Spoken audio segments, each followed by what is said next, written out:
Day 29 of my drawing leveling up challenge. カトン高火球の術 Today, we study the next muscle group, which is lower back muscles, and start its animation. We're filling up that empty sketchbook one page at a time. Let's keep it up. The lower back muscles I'll be focusing on are the erector spinae and the latissimus dorsi. I made notes on the first one, and although they locate close to each other and Proco teaches them together, I noticed that their functions were very different. The erector spinae's main function is strengthening the spine. Strengthening the spine, like the name says. It also takes part on rotating and bending laterally. And the latissimus dorsi's main function is pulling the arms down, like for swimming or climbing. This brought a problem when I started to plan the animated study. I couldn't think of a simple movement that included both muscles. So I decided to separate them. Make notes first on the erector spinae and its animated study, and then study the latissimus dorsi with its own animation. For this animation, the action is going to be what this muscle mainly does, which is stretching the back. I'm using Proco's video as reference, since there's a model doing this exact movement. My rough pass has the two extreme keyframes and a breakdown pose. This muscle is complicated for artists. Proco teaches a simplified way to draw it, but that simplification considers the rest of the body. I mean, that's how we are going to draw muscles almost all the time. Why would we need to draw the muscle isolated from the rest? My problem is that my animated studies are only about the muscles I'm studying, so I am in fact isolating them.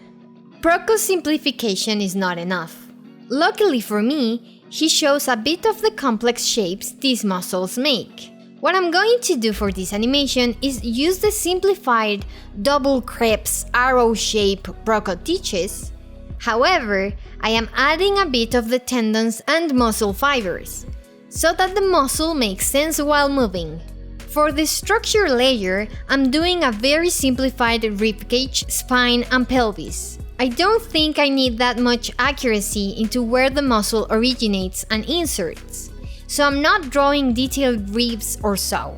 I do need to convey the foreshortening and change in direction, which is a challenge even with simple forms. Drawing the muscle was not as easy for this one, probably because I had a more simplified structure and it wasn't very clear where to lay in things. But also because I can't get away with the erector spinae's simplified version. This muscle inserts all the way into the skull, so I add to the structure layer some basic forms for a head, or skull. I also noticed that the structure was not enough to show foreshortening, so I drew the scapulas as well, with subtle cross-contour lines to better visualize the poses.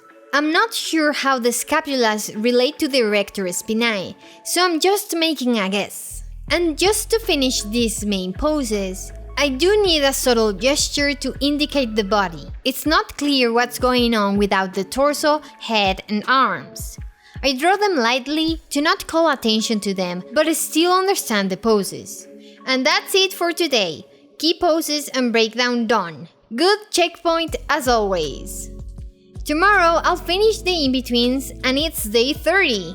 Tomorrow is the last day of my drawing leveling up challenge.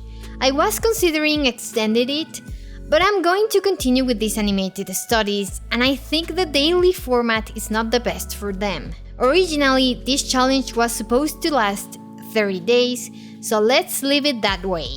See you tomorrow on day 30 of the Loo! ¡Bravo! ¡Bravo!